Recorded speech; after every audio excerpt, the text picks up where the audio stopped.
And you reminded me yesterday of this little thing called, I'll let you just talk about it because I think it's really important. Do you know what I'm talking about? No.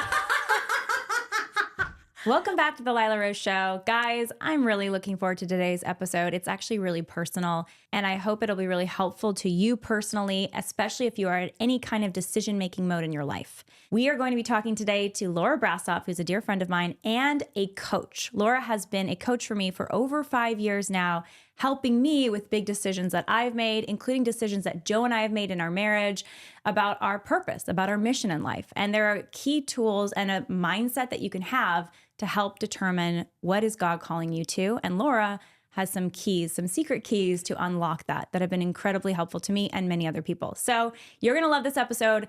If you're listening while you're driving, great. But if you have a moment and you can write down some of the tools that Laura recommends, I highly recommend that. And at the link in the description, there will be some free tools on Laura's website that you can access that will help you implement some of what she recommends. Enjoy. Laura, welcome to the podcast. Thank you so much, Lila. I'm delighted to be here, as you know. I'm excited that you're here. And we were just sitting here yesterday. I know, but longer than we thought. Longer than we thought, not with the cameras on. And actually, at the beginning of the conversation, like, the cameras are off, right? Yes, we double checked yesterday. No one's in the room, right? Because we're about to. We definitely made sure. Yes, we made sure, and we looked at the life plan that you worked with Joe and I on, and now almost 6 years ago, I guess. Yes, 2019. Going on 6 years. Yeah. And it was an awesome conversation. It was very helpful to me. I'm excited to introduce people to you because I think your work is really special and unique. Thanks, Lila. And it's helped me a lot and many other people. And I think this is something that a lot of people would benefit from. So thanks you for everything you do. You are so welcome. It's an honor to come alongside, as you know. All right. So let's start with, tell us a little bit about your background. Grew up in Southern Cal. Went to school where I met my husband. I call him a crazy Romanian. He grew up in communist Romania. But he's not a communist. He is not a communist. No, he would take offense at that. But we have been married. It'll be 30 years in January. So, amazing. Yeah, it's pretty fun. And I still love that kid a lot. We have 3 boys, as you know, 23, 21, 18. So we are officially empty nesters. And all but one is taken. So if you have any ladies out there who might be interested, that'd be great. Should we flash a picture of one as an eligible We bachelor? could possibly do that, yes. That's a cool thing. They might be really up for that. Will they be grateful for that, or are they embarrassed? I think they'll probably kill me for saying something along those lines. But love those boys a lot. And so a lot of what we will talk about today is something that we've been living for the last 30 years together as a family and as individuals, obviously. So background-wise, went to school. Ended up getting a master's in theology. Really thought that I would be working with women in ministry. And it was a time period back in the 90s, early 90s. There weren't just a lot of jobs. My husband decided to go back to school. And so I went into sales because why not? And found that I was really good selling what I call telecom widgets. Telecom was booming back then and just happened to find a niche that I loved. But realized at some point when my firstborn was born, 1 month after he was born, that I had cancer. And so that really sort of was a pivot point for me in trying to figure out, what do I really want to do with life? How could you translate something like sales that you're good at, that you realize is not really aligned with what you want to be doing for the rest of your life? So it started this internal angst, which I'm sure a lot of your listeners will understand and probably identify with. Through that process, wound up in Colorado now, which is where we live. It's absolutely beautiful there, and I keep saying the mountains make my soul sing. So we wound up there for the last 20 years or so, and along that journey for the last about 15 years ago, had my old manager come back and try to woo me back into a new company. And Lila, you'll appreciate this. I remember sitting with him and saying, John, you've been the best boss I've ever had. But I don't really want to go into widgets again, selling widgets.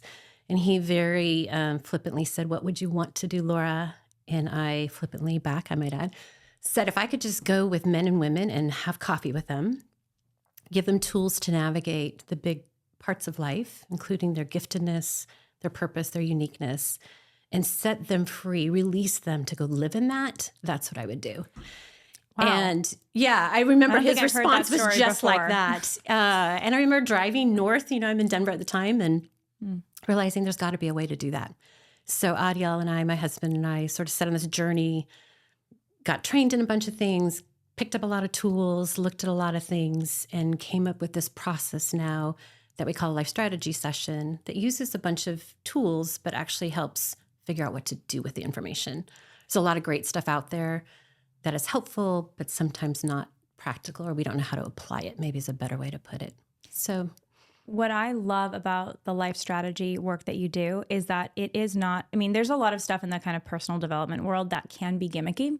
Yeah. And that feels like shortcuts to like achieve some breakthrough or whatever, right? And again, there's a lot of good stuff out there too, obviously. Yes, but what I love is. about life strategy is it's, first of all, you don't have to be faith-based to do it, obviously, but it is based in a biblical worldview. Absolutely. A philosophically sound worldview about who the human person is, how God designed the human person.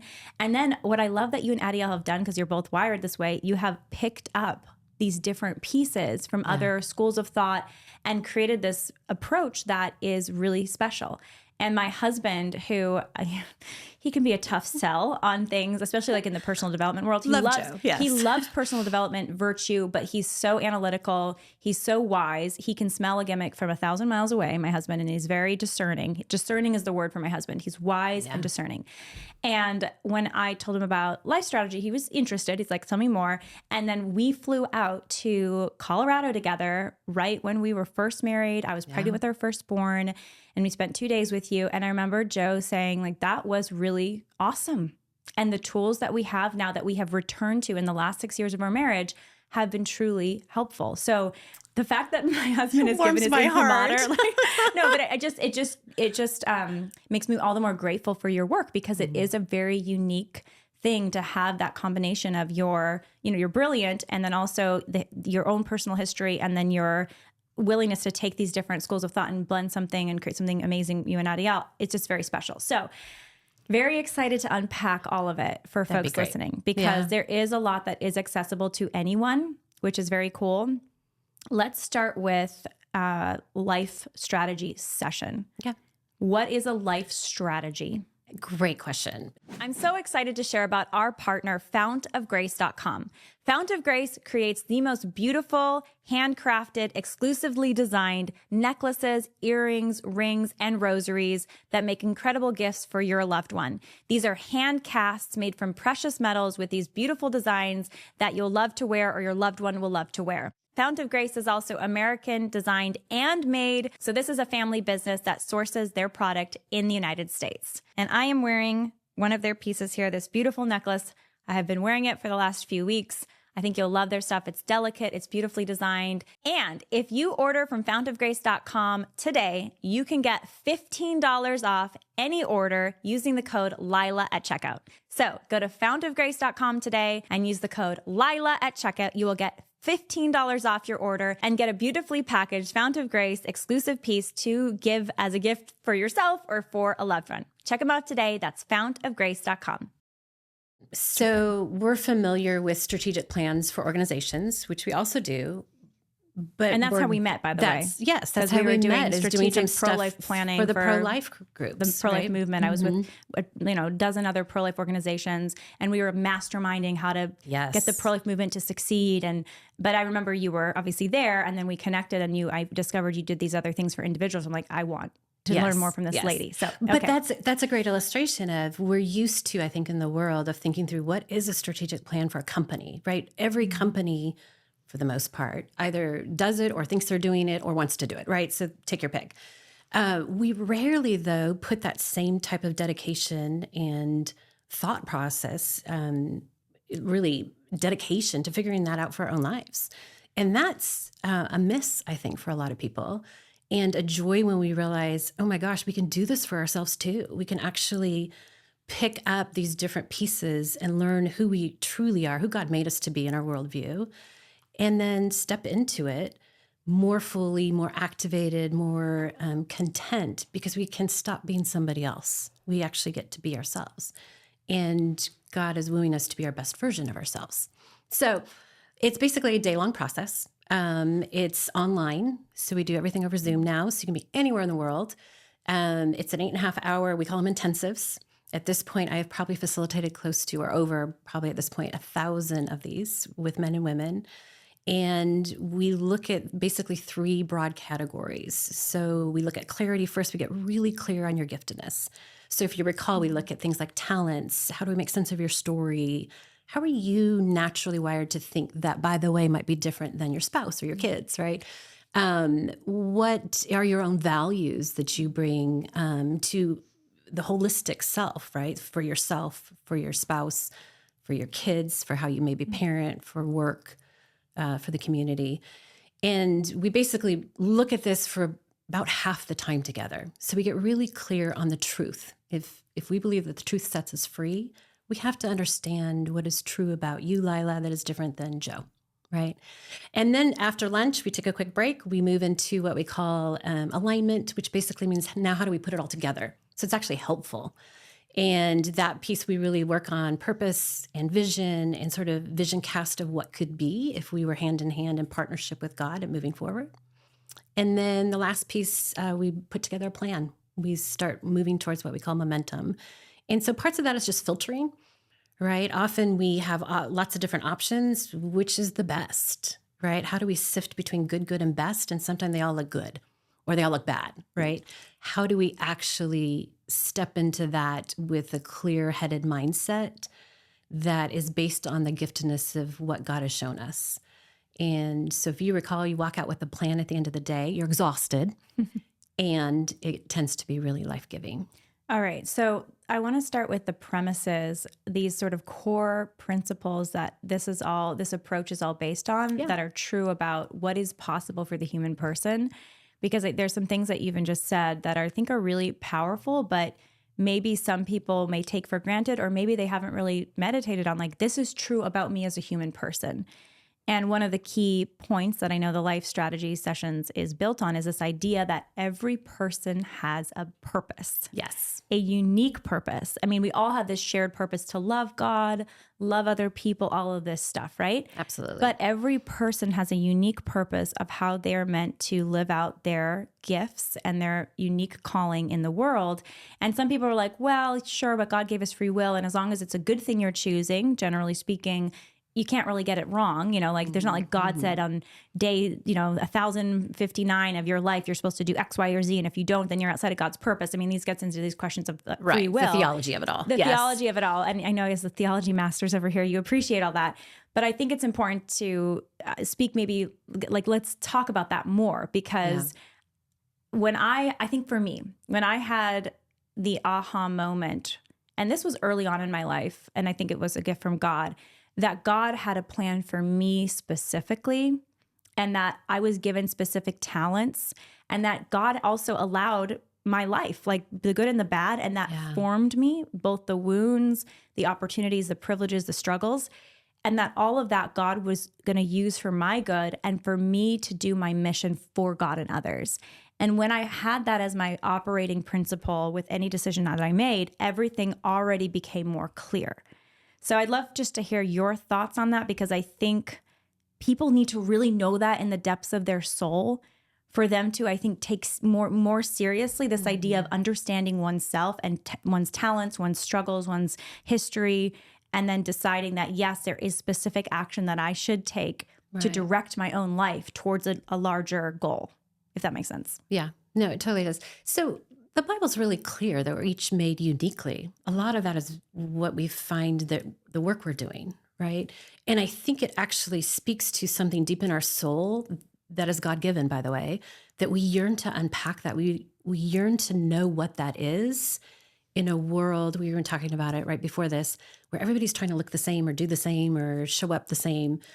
We want to be different, but we don't know how. And so often that comes in because we've not examined our life. Socrates said it, an unexamined life is not worth living. Now, you take that to an extreme, of course, but I think there's something there of how do we actually examine our life? And as we talked about, there's great tools out there, but what I've often found, and I think a lot of people have sort of run into, you can get these great diagnostic tools and courses and books. And again, they're Personality very helpful. assessments. Yes, I love they're those. very helpful. I do too. But often what we find is that they're helpful, but they're not unique. You and 30,000 people have the exact same strengths, for instance, or something. It's a great point. There's 16 Myers-Briggs types. There's 9 Enneagrams. There's 4 temperaments. And so again, though, we're still putting ourselves in boxes to a certain extent, which is still going counter, I think, to what our God-given yearning is for, is to be different. If he really says we're unique, then what is it? What makes us unique? And so what we found is if we could give you something that's helpful and unique, and then give you sort of an idea of what to do with it, sort of the direction you should take with it, that's a powerful combo. In terms of how do we get there, we have to let people self-discover it, Lila. In other words, I remember in my own counseling journey when Adiel and I were having some marital issues, and a counselor told me something about myself. Now, it's true. But because she told me about it, I immediately put up walls. And I did not accept it or believe it until probably a couple months later, when it became very clear to me. Ironically enough, I'm chopping up my strawberry pecan salad, and my pecans, are on this flexible cutting board. And I hit the flexible cutting board, and it buckles against something on the other side of the counter. It goes flying in my kitchen. And I'm standing there in my kitchen going like, oh, this is what the counselor told me. This is who I am. I'm dealing with codependency. I was shocked at how... You how... were codependent because of the pecans? No, nothing to do with the pecans. Okay. No. But I realized I had been really living my life as a codependent, meaning the way I would say it is I had been trying to rescue people in situations that weren't mine to rescue, is God's. But I was stepping into that role unbeknownst to me, based out of my own storyline. And he doesn't want me there. I don't want to actually be there. But at the time, it's all I knew. I was taking care of everybody and everything. And I didn't realize that maybe isn't the best spot for me. So my point being, though, what we realize is if we can guide a conversation so that people can connect truth differently maybe than they have in the past or seen it differently, there's a lot of self-revelation there and ahas, right? Of, oh, this is why I do this, or this is why this is true for me or true for that person, or we can then own it. And so if we self-discover, we tend to own things. And if we own things, then it's really easy to move into acting on it, into making changes. To be told, for instance, New Year's resolutions, I'm just going to put this out there because I hope it's true. We don't tend to do it unless we actually understand why it's important and beneficial and something we must do to get to where we want to go. I remember when we did that kind of discovery process. I don't know if that's the right term I'm using for it, but we were doing it with Joe. Joe and I were doing it with you, and we went back through childhood. And I think it was it gates, or what were the terms? Pivot points. Pivot points, where it was like, remember a time when you felt the first time you felt X, Y, or Z, or the first time you had this experience.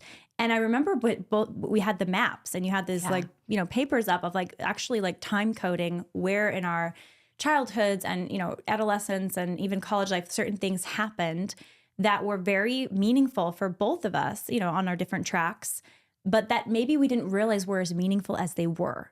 Because we did something as a kid that actually taught us maybe a fear, or sent us maybe a bit of the wrong direction potentially, but God can use that for good.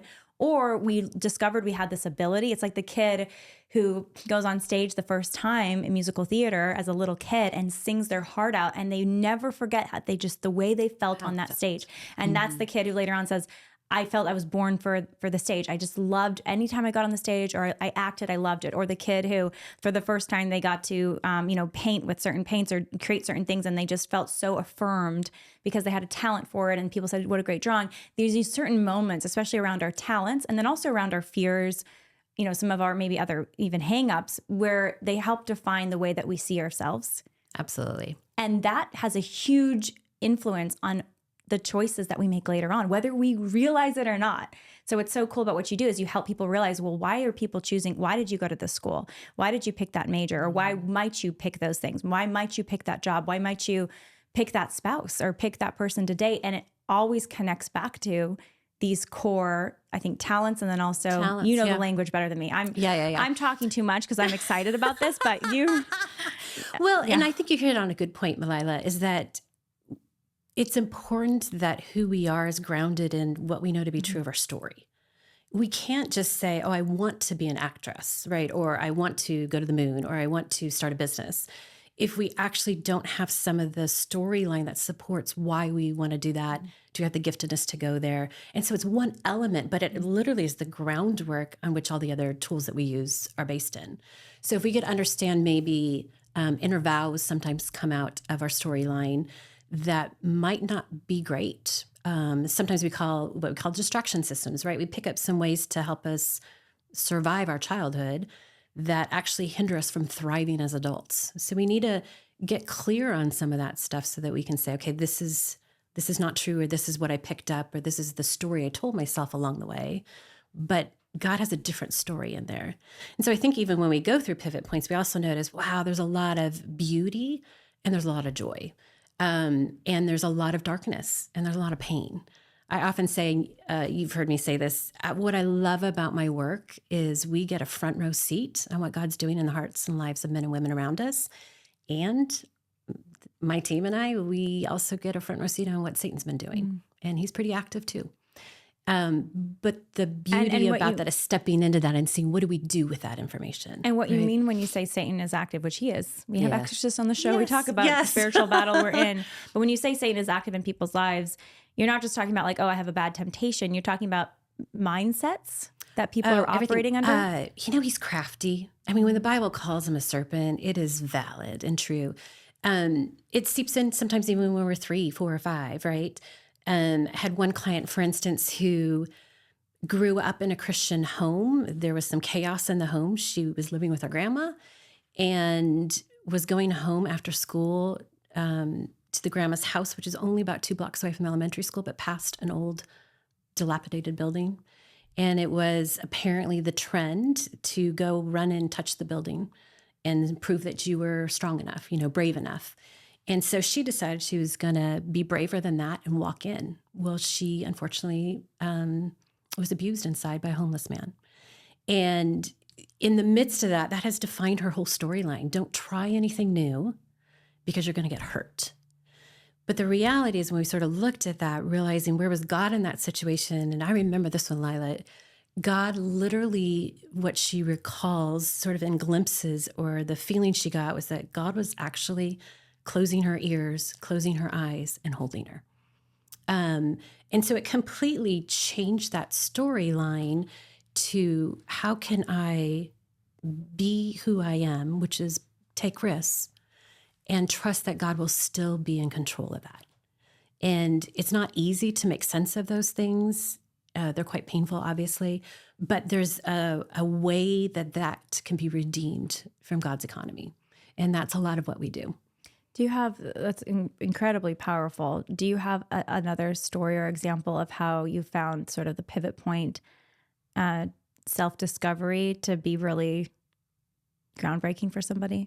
Can you believe that it's almost the end of 2024 and soon it will be Christmas? If you want time to slow down and focus on God, especially before this Christmas season, then I highly recommend Hallow. As you may know, Hallow is the #1 prayer app in the world with thousands of guided meditations and prayers. There's also sleep stories, Bible stories, content for kids, and so much more. Go check it out today. Hallow.com/Lila for 3 months free and join the Pray 25 prayer challenge with Hallow. I would say, even in my own story, cancer, right? I had my firstborn had cancer that totally pivoted me. Multiple people have won that Olympic athlete, won gold, and all of a sudden realized everything I've been working for literally about a decade at that point in her life was to get this one piece of metal. And whereas it was an amazing night, it was an incredible victory, she had no idea how to translate that. So it really sunk her into, I would say, depression for quite some time, until she sort of found her way, and we sort of started working together through the life strategy session. And she was able to say, okay, what is true about how did I get gold? What were those characteristics in me? How did God make me to be able to go there and have that dedication and the tenacity? And how can I apply that in a different area? So it's not that it's all loss, it's just we get to redeploy. And if we redeploy in the areas where our hearts are also aligned along with our talents, there's a lot of joy, a lot of fulfillment. I'd love to talk about the talent stuff more because I think that was really eye-opening for me when we did our session. I remember, because I've always loved this personality test, temperament stuff. Like I've kind of done all the tests, taken all that. There's the big 5, obviously, like Jordan Peterson has his version you can take, and how neurotic am I, or whatever it is, or how open am I? A lot of them maybe aren't helpful. Yes. There's all. It's all interesting stuff, right? Absolutely. And they all have truth in them. I think they really do. That being said, what I love about the approach that you take is the process to identify or uncover what are the top, let's say, what is it? Is it 3 or 4 or 5 talents? We usually do about 3. 3. Okay. Yeah. I think that's what I remember. I was like, can we do 4 or 5? It's like, we're going to focus it on 3. We start diluting too many things. We're going to focus on 3. But what are the 3 things that are really unique that you feel really like the pleasure of God, and like you really feel like this is something that I've been praised at for a long time. Yeah. People, it brings joy, it brings life.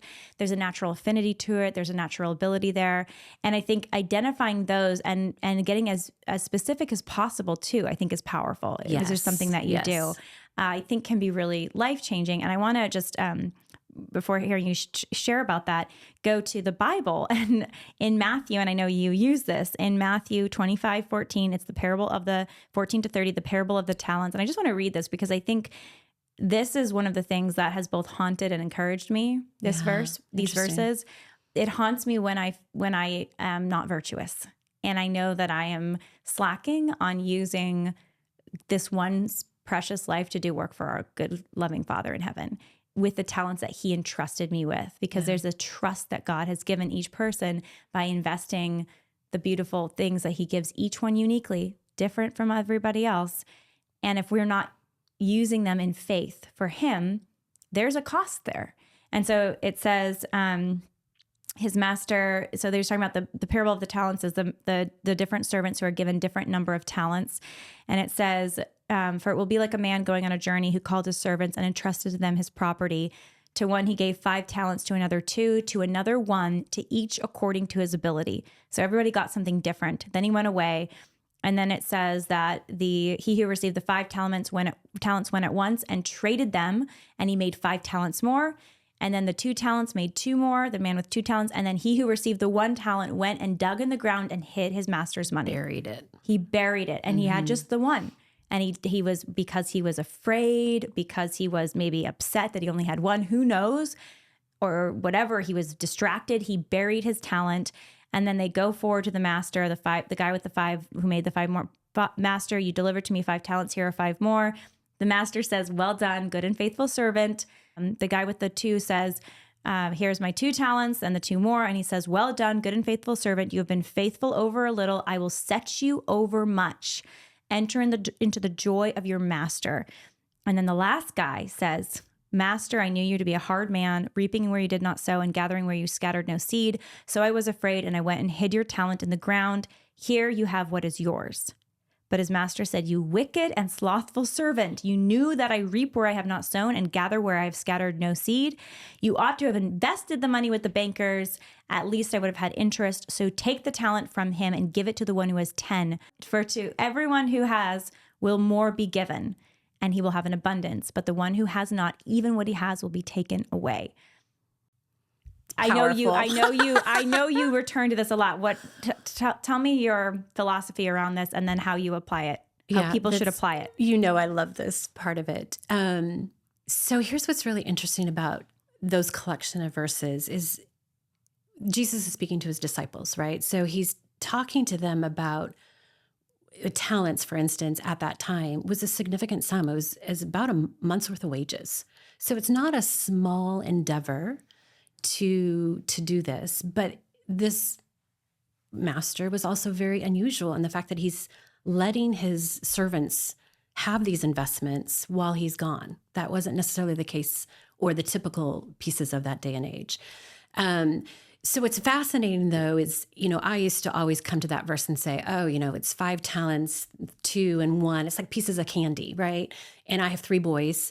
And so if I, at this point, when I first started doing this work, would give, one 7-year-old a 5 pieces of candy, the next one 2, and the third 1. And I left the room.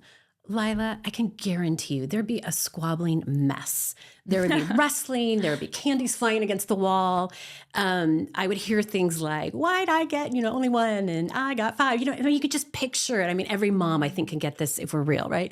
There's none of that. And it really comes down to that verse you read of according to their abilities. In other words, the person with 2 talents looks at the one with 5 and is like, those are completely hers. That is fantastic. How can I help her go and bless the world with them? And the gal with 5 talents is looking with the guy with 2 and is like, those are so him. How can I support you? Right? They don't want the other's talents because they recognize they're not theirs. And I think we miss that sometimes. But then obviously the question comes in is, what are my talents? But here's what's really interesting is servant number 1 and 2 invested it, right? They actually... the Greek there, fascinatingly, I think, in the original Greek is actually the word for manual labor. So it's not that they invested it with a bank or they invested it with somebody else. They actually had to physically go work that talent themselves. Wow. And I think that's so important when we realize what are true talents. It's something that only we can work with, not everybody. And then you get to the master's ending of that when he talks about, I think the message translated is, from now on, be my partner. The idea of partnership with God is fantastic there. And the reason why is we have talents, and Lila, God is going to use our talents with or without our support and knowledge. He can, and he will. But what would it look like to actually do that in partnership and tandem with God when we know our talents and we're stepping into the things he's calling us to do? And then, of course, you contrast that with servant number 3. And it's very clear there, 2 things were going on for him. One was fear. He's very clear, I was afraid. And the second thing he says, because you are a hard man. He had an inaccurate view of God. And I think both need to sort of be looked at and addressed. And again, we do this in the life strategy session of what are the fears that will hold us back that maybe aren't true? And conversely, how do we see God? Again, we work with a lot of non-believers as well, or people who don't believe in God, but it starts begging that question of, what do we believe is true about God? Is he good? Is he somebody as a taskmaster? Because how we show up in life will be in response to that inner belief. And so we talk through that. So the biggest issues with the guy who hid his talent in terms of, this whole project of discovering our own talent is, first of all, he was afraid of using it, it sounds like. EveryLife.com is America's fastest growing baby diaper and wipes company. I love EveryLife because this is a premium product made from the best materials for your little one. And EveryLife.com is a pro-life company. When you go to EveryLife.com/join, you can join the Changing Lives Club. This way you can set up a subscription to get your diapers and your wipes, these premium products delivered right to your door for your little one. And after 3 months of the subscription, you will be able to donate for free a month's supply of diapers to a mom and a baby in need. So what are you waiting for? Go to EveryLife.com/join. Join the Changing Lives Club. Use the code Lila at checkout. Get 10% off your order, start your subscription, and after 3 months, you can donate a full month's supply of diapers to a mom and a baby in need. Yeah. Afraid of using this gift. Or he didn't even know what a gift he had, maybe. Correct. But he just says, I was afraid. And Lila, a lot of us live afraid, right? Because we think something is true because of maybe one incident, but it informs sort of our storyline for the world. And so we have to dismantle that at some point to uncover those fears and to really look at them. Are they valid? So what are some examples of these unique talents? Can we talk about yours that we talked about yesterday? Let's talk about mine, sure. So one of yours is a bold activator. Thanks for remembering. Yes. See, this is a great coach right here. But it was so true, and it was so timely in what we were talking through yesterday about some of the pieces that for you right now feel, I would say, less than fulfilled. Let's just call it that way. It's probably because you are sitting more on the sidelines of what you know to be something that you need to step into. But knowing that that's your giftedness and your calling and part of your makeup and your wiring and the talents that God's given you to deploy in the world around you, it's like, oh, we were talking about yesterday, like, of course this is what's holding me back right now is I'm not using that in this area. And I want to. And it's so life-giving because even our conversation yesterday and like, oh yeah, bold activation is something that God has given me and I have used it in the past. And that's when God has opened the biggest doors for, I believe, good work for him. Yeah. And it's when I'm not living in that space and whether it's because of fear or distraction or I'm just doing too many of the wrong things, whatever it might be, that's when there can be that angst that enters in. Because you mentioned the angst word earlier. Yes. And I think angst can be something we should always offer to God to help us, but we're not supposed to live in angst. No. Especially as children of God. Like that is not from the Holy Spirit. Angst is not from the Holy Spirit. Now he might convict us, but he doesn't leave us in angst. He gives us peace. The fruit of the Spirit is peace among many other beautiful fruits. And so that was very like, just encouraging for me yesterday. It's like, oh, I'm supposed to be in that space. Now that will look different at different seasons. And then we were even talking about like, what does it mean to be a bold activator with my own kids? Yes. Because that can be misapplied. You can misapply your talents, especially in different environments or circumstances. But yeah, so let's just take bold activator, because I'm sure there's someone else out there who has a bold activation talent. It's not like, yes, it is unique to me in my packaging of it, but there's other combined people with your other talents, it's uniquely for Lila. Yes, but other people might have something similar and or one of yours. So when you identify a talent, like the top 3 talents in someone, what process do you use to identify them?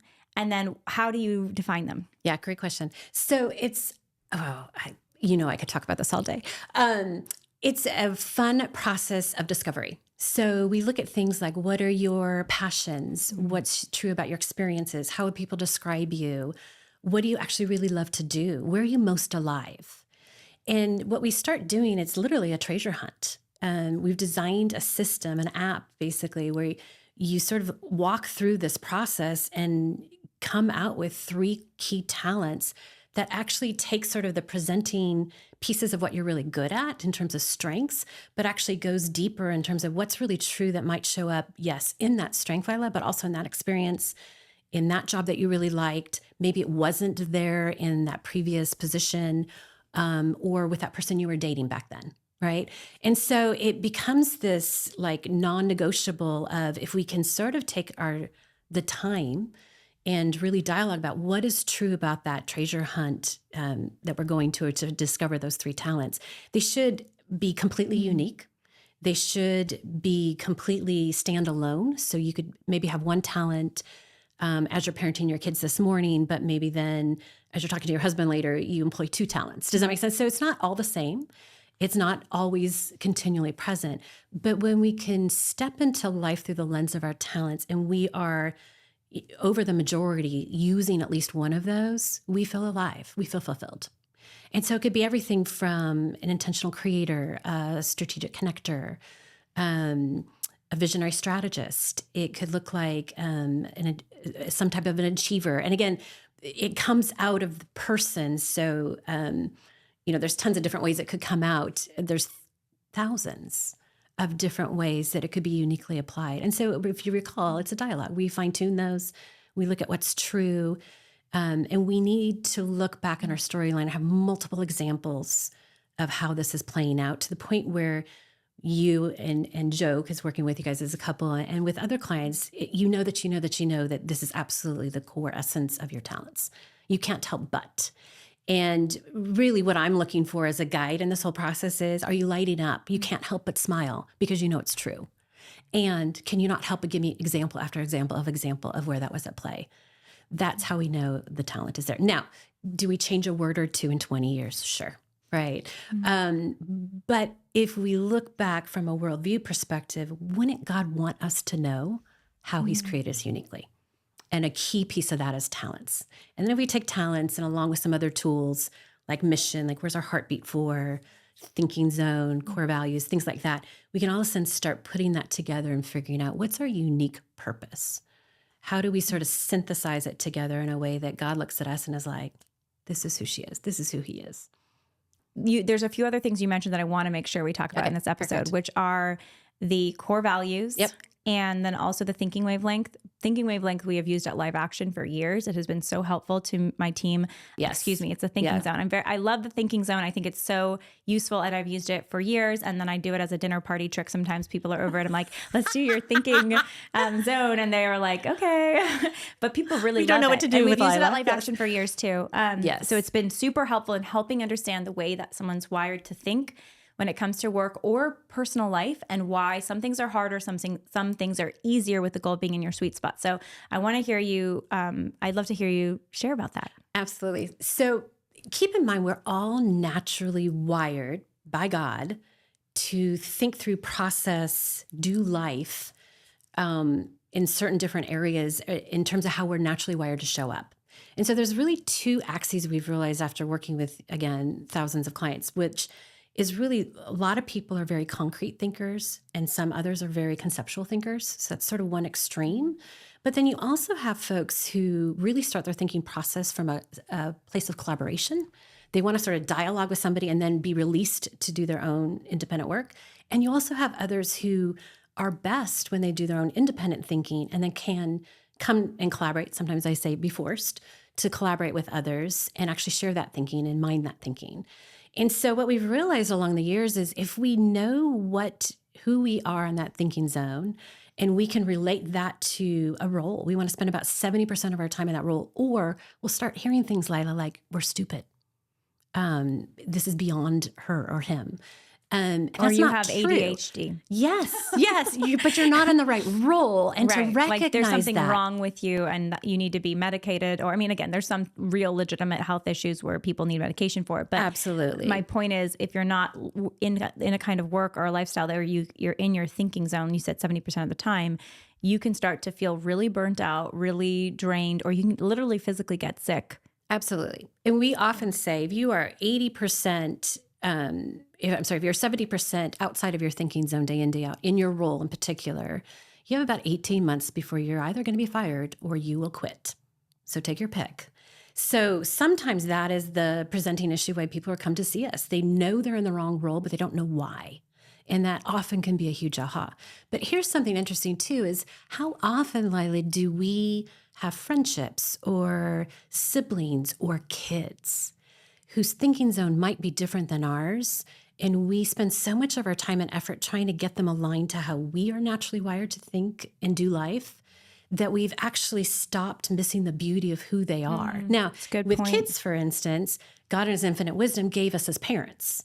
So we want to honor that too in terms of how we parent, but each of our children is different. And they're different from us. And so how do we release them to be fully who they are? Here's what becomes super important. Way back when, we've done a lot of work with some college students, sort of like exiting college, what's my first job? What do I need to do? Is this the right major? A lot of that sort of younger population. And we've worked with everybody from, I say, 17-year-olds to 81-year-olds. So keep that in mind. But I remember at one point we were doing a lot of work with this sort of age group. Ariel took one of the, college prep tests, or not college preps, but like, what should your major be? What would you be really good at from a career standpoint? And Lila, he went through the whole process from who he really is. And my husband, is very similar to you, is very an abstract thinker, very can follow through, but has way more thoughts than they can execute all the time, right? Follow through. But you have way more thoughts, right? I'm talking about joking about myself. Well, and he would totally agree with you, by the way, right? So, but he does think that way. And he's always felt like he's not enough because he can't stay at one thing for too long. But society wants us to, right? So he took this test. He gets to the end of the test, and it comes up that he should be a petroleum engineer. And Lila, I started laughing, like doubled over, can't stop laughing. Adiel should be? Adiel, yes, he should be a petroleum engineer. And which test was this? I don't even remember. It was something for college kids, right? Like what you should be doing for the rest of your life. Some tool out there in the world. Personal development tool that is absolutely wrong. Yeah. And here's the irony is, when I finally stopped laughing, and which he didn't appreciate, by the way, he's like, what do you mean? Like, why are you laughing so hard? And I was like, I've got tears screaming down my face because I'm like, so he took it as if he was a college student. Wow. But here's the thing, he would blow up the plant. in one day. Yeah. I am absolutely convinced, and because it'd be like, why the US not economy this? is struggling because we don't, I mean, honestly, why is the US economy struggling, or why would any economy struggle if the people are not free, first of all, to do what they're designed to do, and if there isn't good systems to help cultivate true an talent awareness and a self-awareness. Like this kid, no, he should not be spending 4 years studying, English necessarily. Like maybe he's tactile, he's spatial, he loves his working with his hands. Like send this kid to trade school. I'm not saying Absolutely. And by the way, I'm a huge liberal arts education person. I love the liberal arts, but I do think we forget sometimes that people are not just minds to think and dream and ideate, but that we're also bodily human beings that like to do or are interested or wired certain ways. And we should, I think, better develop that in individuals for economic reasons, as well as obviously their personal reasons. Absolutely. So. And even like if you think through like your own organization, right? You want people on that whole continuum, so to speak, of the thinking zone, because we don't want you doing admin work, because it probably won't happen. Love you to pieces, but no, right? But we also don't want somebody who's really gifted. Do not trust me to mail your mail for you. Oh, there's a story there. I will get you a coffee, like because that's hospitality. But if someone gave me their like expense report and said, please file the receipts, I mean, I would do it obviously if it absolutely needed to be done. But yes, I'm not the best person for things like that. I'm the person who had the great aunt totally tell me that I was late with all of my wedding thank yous, and I backdated them. Literally on the postal machine. That's very funny. Yes. Yeah. It's a bad story. But we don't want you necessarily doing admin work. We need you to ideate. And so the whole premise of the thinking zone is if we actually can own who we really are and how God wired us to think, and then step into that and spend 70% of our time there, we would actually thrive. And it's true with parenting. We were talking a little bit about this yesterday. You were saying like Joe, because he's more in the middle as a builder, he's more stable for showing up with the kids, right? Hope you are okay if I talk through this. Yeah. He is much more, his schedule's much more naturally predictable. He loves to routines, and it's little kids. That's good for little kids. It's fantastic. So that's been as me as a mother. And I'll just share on the show, one of the things we were talking about is like how to be the mother that they need and deserve, and have the routines in a way that aren't going to drive me crazy or make me feel like I'm all wrong, because certain kinds of routines are really hard for me temperamentally, in my giftings and stuff. So, but there are ways that you can lean into, I think, your strengths, even as a mother, even of very young children, that I still kind of utilize your giftings while still meeting their needs and making their childhood also hopefully unique, and beautiful. But again, it comes back to God in his wisdom gave you as their mom. And that's true for all of your listeners who might be in this parenting stage where it seems like, why me, right? The reality is each of us is uniquely chosen in that. And so how do we lean into that versus trying to be like our next door neighbor or being like so-and-so because they seem to be doing it better? And once we can step into that more fully, there's so much freedom in that. And then I would say the kids. Our kids will all be different. They may or may not be like us, Lila. So how do we help them understand how they naturally think and see that as a good thing? It might be different than mom and dad, but this is how you are wired, and that's a really solid thing. It's amazing because I can already see it. So in my two boys, we've got 2 boys and a little girl, and 5, almost 5, just turned 3, 7 months. And my eldest, he is so analytical. He's such a deep thinker. He can brood. He is incredibly good with language. And he's already kind of like, mulling over the thing that happened a few hours ago sometimes, or thinking about something that's going to happen in the future. My next son is in the moment. Things will roll off his back. He might have a short reaction to something, but he's like thinking in the moment. He gets, he wants to be where the party is. He's less in his head and he's more in a way, his body. Like he's just living his life. Yeah. So again, part of that's age, but part of that I think really is temperament. Because I remember when my eldest was his age, my younger son's age, he was still kind of more quiet, more reserved, more in his head. And, I haven't done the thinking zone on them yet. Nor should you at this age. Yeah, I was just going to say. Young. So let me caution that. I think probably 16, 17 will be clear. Yeah. Give them some time. Yeah. But you can start to see the pieces already. And it's beautiful to get to see. It is. And then you have different ways that you may interact with each one in terms of what brings them life, what gets them going, and gets them why excited. Are they drawn to certain activities versus the others, right? Like, I have 3 kids who are all over on the thinking zone. And the one who's probably closer to where you're at, and Adiel, my husband, as an adventurer, would just started at Point Loma. He's already joined the rugby team, which I was in shock that rugby, you do not have helmets. I'm like, who in today's age does a sport without a helmet that's physical contact? I don't understand. But that's him. He's going to be high risk, high reward. Versus my middle kid, he'd be like, that's dumb.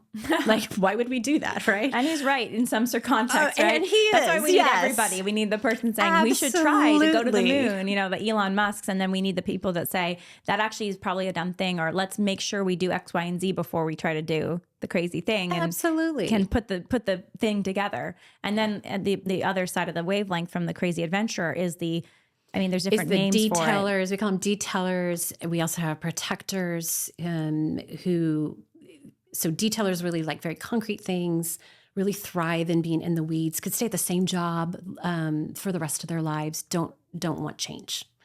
Then we have what we call the protectors. Those are also sort of in that continuum.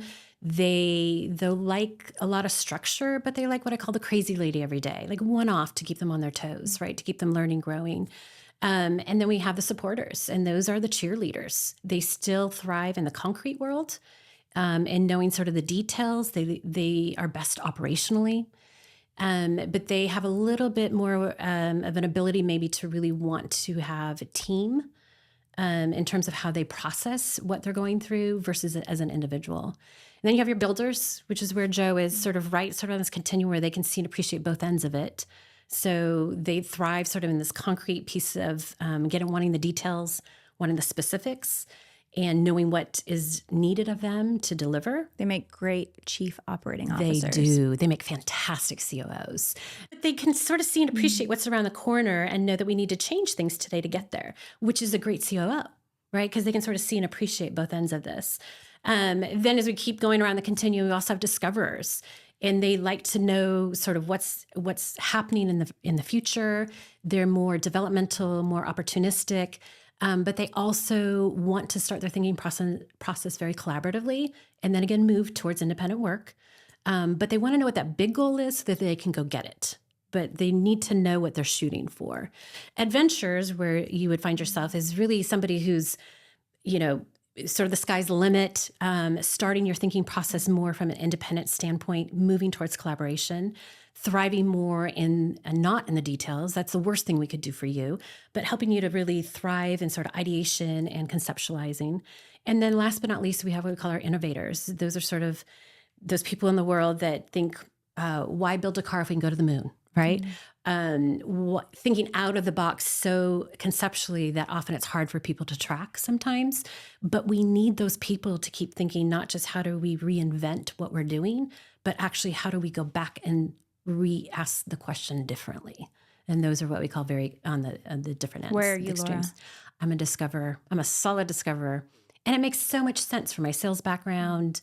I like to know that there's a big chase. I know what to go for, but I want to be set loose to go get it myself. So here's the thing. Take the test. Right? It's on our website. But wait, we have a free test. Innovator or an adventure? Because I'm a 9. Yes. So the way this one is because of that kind of the collaboration piece of it that now we've added to it, the far edges are really extremes. Okay. So you're in the 8, 9 category. One over there. The adventure. Somewhere over there. Yeah. No, you're definitely over there. Yeah. Okay. The test is free. The test is free, guys. We'll put it at the link in the description. Go online and figure it out and have your friends do it, your kids do it, your spouse do it. And there's some tools there about how to even collaborate with other people. How do you show up well with others? What does this mean for you? What are maybe some potential good job opportunities to consider? And as always, if you have questions, you can always reach out to us. So there's so much more we could talk about, but I wanted to do one more thing, make sure we did it today, and that's the family value stuff. Yeah. Because I think that's such a great tool to use. I know for Joe and I, when we went through that with you guys, and anyone can do it, which is another cool thing why I want to share it. It's on the website, and anyone can kind of just do this. And maybe people listening have already done this. And you can do this with your spouse as your family. You can also do this individually. Yes. And then you'll adjust your values if you get married by melding them with a new person. But tell us about values. Yeah, so core values, it's really interesting, Lila. If we write down or put together aspirational values, they aren't sticky. But again, if they're based in our storyline, and we can have several examples of how this has already played up or played out for us over life, all of a sudden they become very real. So we define core values very differently probably than most. And we say that those are the values that have already defined and dictated how you do life. So to some extent, God has used your storyline to define those, and to your life has already processed through that. It's almost as if your life is going swimmingly well in your river of life. Core values are the riverbanks. So sometimes we can find core values when the riverbanks are set and solid, and we're like, wow, this is good, and this is present. Sometimes we find core values when life feels very violated, and I use that word intentionally here, and we see that they are no longer there. And so meaning we're accidentally or by choice living a life that isn't a violation of things that are a core value, and we don't even fully realize it. Yes. And that's why maybe there's so much angst. Yes. Or the internal angst, for sure. It could be that the company maybe has changed and that's no longer present. You can't operate with your core values intact because of the company or the boss. Sometimes when we're dating somebody, we don't maybe know why it's not working out. We can look to those core values and go, oh, I value this, and that's not a value to them. You don't have to be the exact same, so I want to be careful about that. That's a big one, though, because I was just, talking to some people recently about dating and core values. A lot of young women that I know who are in the dating world and trying to figure that out, and in relationships or getting in and out of relationships. And that's been a big conversation of these core values, because I think it's easy not to realize that you have them. Like, everyone has a value. Yes. Usually I'm talking to like, okay, I believe in God. I want to raise my kids in the faith. I want to be a good mom. I want them, we're going to be faithful to our marriages, like things like this, right? We're going to go to church. We're going to pray. But things like, oh, I feel called to still fight for life in my marriage, like be involved in ministry work and like use these skills. Or I feel called to homeschool. I really want to homeschool. And the guy's like not into homeschooling or whatever it is. Right. And that is connected to this core value that, yes, it is possible to compromise certain things, but it has to, at the end, bring peace. You can't do it if you're still in the angst. You shouldn't be, I would say, in the relationship if there's still angst there. Absolutely. And it's not that whoever we're dating, for instance, or even married to, has the exact same as our individual core values, but they intuitively know and respect ours, and vice versa for them as well. And that's why, I have a posse of girlfriends that I've known for decades and decades, and they don't have my same core values probably. I know they don't, but I appreciate and value theirs, and they appreciate and know mine intuitively. It's not like we probably have had a conversation about it, at least with some of them, but that's okay. But sometimes when we have a conversation with somebody and it leaves us raw, I say 9 out of 10 times, go back and look at this core value list, and that'll explain exactly what just went down. Because sometimes we don't know. Meaning there's a disagreement or something that was offensive one way or the other. Yes, or a disconnect. I remember one gentleman that was a client was saying they had a conversation with a business partner, and it just left them feeling like something's off and they couldn't put their finger on it. And in the process of doing the exercise of figuring their core values, realized, oh, that's what was going on. What was it? That particular one was integrity. And it's not that the guy wasn't trying to do right. It's just the fact that the value wasn't as deeply held. And so he would do little things on the gray zone. Yeah. And that finally became the issue where they parted ways. So core values do define and dictate. And sometimes what we've learned is sometimes, and you and I have been in situations, I'm sure everyone has, where something's off, but we can't quite put our finger on it. And it really, most of the time, I would say all the time, comes back to those core values. What just happened? What went down? And conversely, though, when we're really in a sweet spot in life, and life, is all roses and beautiful, and all we can see is rainbows, sometimes it's because we can see those core values are very clear, they're respected, they're very prevalent. And so core values is just a process of defining what are those 2 to 5. Typically, we don't have more than 5. Every now and then we do. But what are those 2 to 5 deeply held core values that are true for us as individuals? And then what's really powerful, obviously we work with couples too, is what is true for couples as well in terms of what are those family core values?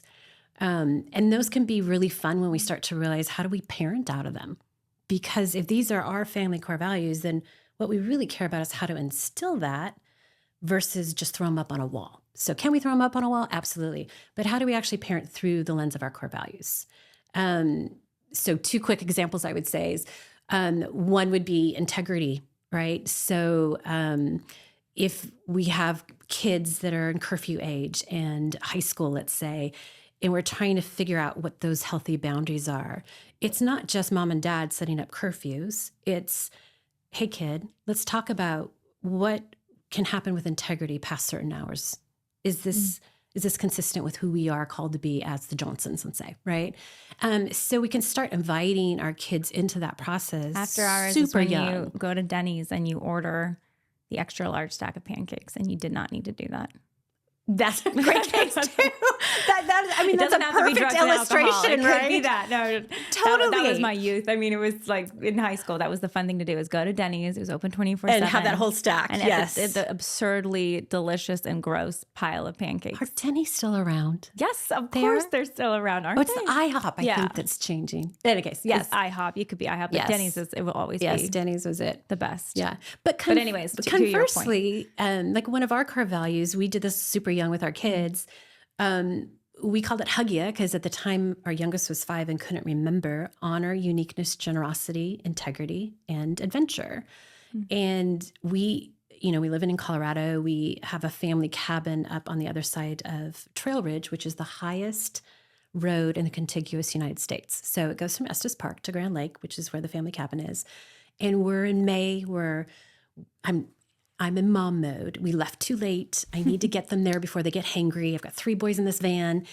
I'm in go mode, right? And we're driving up past on this road that now has no trees. We're above tree line. And there's a huge bank of snow still left over from the winter. And Tristan, my middle, is like, hey, mom and dad, let's go have a snowball fight. And I'm like, go mind, right? So I'm like, no, we can't. We got to get there, da-da-da.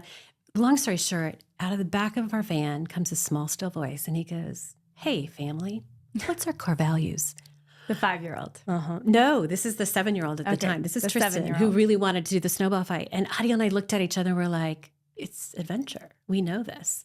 So Adiel moves the van over. We get outside. We go in the snowbank. Here's the interesting thing, Lila. We live in Colorado. We've had hundreds of snowball fights. This is the only one we all remember, is that particular snowball fight, because it was framed in the values of we are a family who likes to adventure. That's going to make me cry. That's beautiful, Laura. It's a sweet story, and it's a fun story, right? It's a core memory you made with them. It is, and that's how core values as a family can really help us be our best selves, right? As a family, with our spouse. And this is what I love about our work is we get to talk about everything because it should be holistic. We show up the same in all these areas of life. For ourselves, for our kids, for our spouse, for our career, and for those around us in community. There's one thing that I want to make sure we include. I know we've got to wrap soon, but this was something that came up yesterday, which I thought was so beautiful to remember. It's so easy to forget this, which is the role of trusting God. And we kind of started with this, but I think it's a great place to come back to, because in all of this, it can be scary to say, I have these gifts that I feel like I'm supposed to use, or I have this mission that I feel like I'm supposed to do, or I have these core values that I don't want to be violated. So I need to maybe break up with this guy or whatever it is, right? Yeah. And those things can all be scary. Or I'm going to quit this job or I'm going to go find a new job or whatever it is, to walk into more what you believe God is calling you to. And you reminded me yesterday of this little thing called, I'll let you just talk about it because I think it's really important. Do you know what I'm talking about? We talked a lot yesterday. That is so funny. I know. I was like, what's the one word I'm leading her to? I don't even know, but it was a really great point. Now, the thing about when you step out in faith, God meets you. Oh, right. Oh, this is awesome. I love it. Okay. Yes. But remember you said that's when you see, that's when you see it's like God doesn't want you to know all the things. You have to go in there with an element of faith, and share more about that. So that was the best cue up ever. That's a great softball that I just totally missed. Laura. No, you. So what we were talking about yesterday, though, was over the course of the last 15 years that I've been really doing this work intensely, and the team, right? We have a team behind us as well doing this with folks. What we've noticed over and over and over is most people come to us because they're either high capacity people wanting to understand what they need to say no to so they can say yes to their best. Or it's somebody who's increasingly aware and maybe done a lot of these tests that we were talking about earlier, self-diagnostic tests, but is starting to ask those bigger questions, existential questions. Who am I really? What am I really good at? What has God uniquely called me to? Or I would say the third bucket, there's really those three, is people who are navigating change and want to do it well. But here's the thing, we all have change and we've all done it not well too. But what we've realized over the course of the time and the many clients that we've worked with is God tends to meet us when we're willing to step into the tension of the unknown. We know that God is calling us to something different, but we don't quite see it yet. But instead of just blowing through it or trying to circumvent it or go around the wrong side or bury the take a shortcut or and bury not do it, right? Right? You're just living in Be fear. stymied, just stuck. That's not where he wants us. But he meets us when we step into that tension area. And I've seen this time and time again. It's fascinating to me that is where we most feel God's presence. We sense his direction. We can understand what's true for us and where he's beckoning us towards and inviting us to step into. And that's a really fulfilling place to be. It's scary as heck. I'm not denying that. But that is where he tends to operate. Can you share a story about that? Oh, I have so many. It's,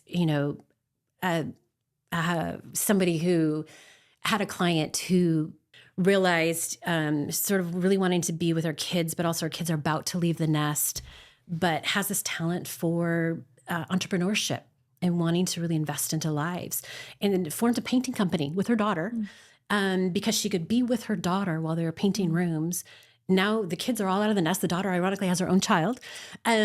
But she now employs about 12 other women. But it was scary is the thing. She was like, how am I going to do this? How are we going to pay the bills? Will anyone buy my products? Absolutely. I mean, I even like this podcast, right? This was started independently. It's a side thing. It's growing, and there's a lot of big plans we have, but it was started totally in that faith of this is what I feel I'm called to do, and I'm just going to figure it out. And, there's a lot of pieces that went into that, but I think there's a moment for most people when they're stepping into something that God's calling them to, for many people, not all, where it kind of feels like there's a little bit of jumping off of a cliff. Absolutely, yeah. But that's where you see the miracles happen, because it's not a miracle unless you do a little bit of jumping off the cliff. You've leapt. And so how can we ensure that leap is the right one? Is by knowing who we are and what we need, where we need to jump. And that's what we can do. And we can help, right? By some of these tools, we can know ourselves more so that we can understand what God has for us in a deeper way. And that's so exciting, Lila. I mean, part of my personal vision is if we could just get 10% of the world knowing their giftedness and stepping into that precipice, into the unknown with God in partnership with him, the world would be a vastly different place. Wow. It's beautiful. It's a great mission.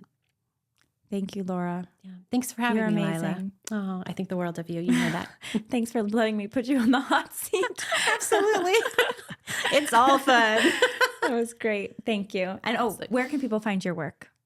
www.clarival.com. So it's spelled CLARIVOL. Amazing. Yeah. And we'll link it in the description. There's some tools there. We have a free tool so they can figure out core values and build their own, a worksheet there. And we also have that free Thinking Zone quiz that's super fun to dialogue with others about. Great dinner party trick. Absolutely. I'm going to try it too. Thanks, Lila. Thank you. Thanks so much for listening to this episode of The Lila Rose Show. If you liked what you heard, make sure you are subscribed to the podcast. That helps the show reach more people. Make sure you're subscribed on YouTube too, and ring that notification bell so you never miss another episode. Also, don't forget to check out our locals page.